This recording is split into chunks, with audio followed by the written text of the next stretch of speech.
Well, speculation continues over the Farm Bill outlook. Ag leaders say uncertainty in the ag economy is also trickling down into individual sectors, including the equipment industry. Kip Eideberg with the Association of Equipment Manufacturers joins us now for more on this. Kip, thanks for being here. Good morning to you. So, listen, when people are trying to watch their income and watch their pockets, their spending, we've got high input costs. How is that affecting and having an impact on the farm equipment industry?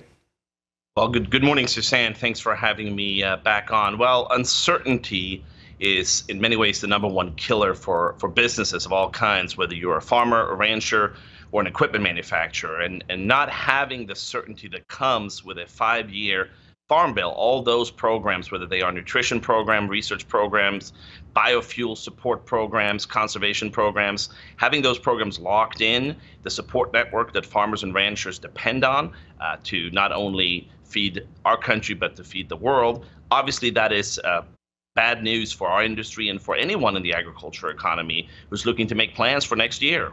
Absolutely. I bet it's hard to kind of make those plans. And I want to right now switch and talk about this Farm Bill. I'd like you to talk about precision ag advocacy efforts and what you're doing to push for inclusion in this upcoming Farm Bill.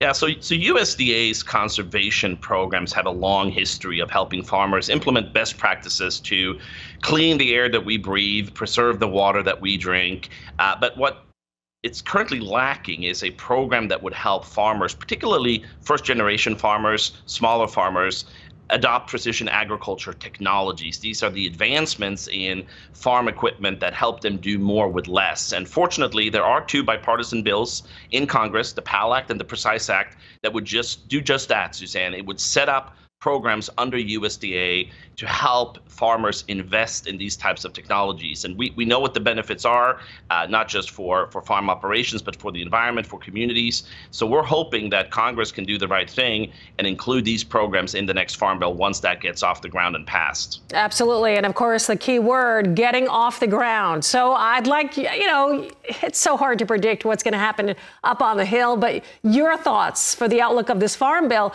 as we move forward. Where do you see this actually kind of coming to fruition?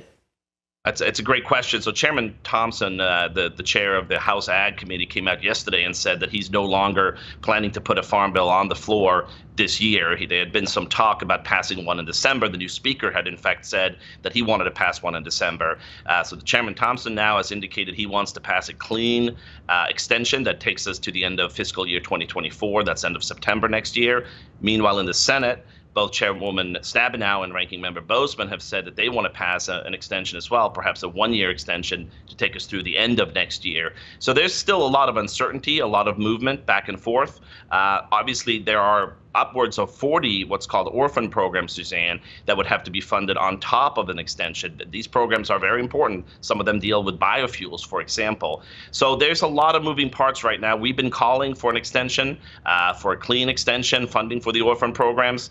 If I had to guess, I think Congress will probably eventually get that done before the end of the year. There's too much at risk. Your viewers know this better than anyone. Once those programs expire at the end of this year, that's life or death for many farmers, many ranchers, and for our industry. So I think we're looking at an extension that will take us through the end of 2024. Absolutely, Kip. And great, of course, to bring up those orphan programs. There's a lot that needs to take place and a lot that is so necessary right now for our farmers and producers. Kip, always a pleasure. Thank you so much for joining us this morning. AEM, you bet. Senior Vice President of Government and Industry Relations, Kip Eideberg.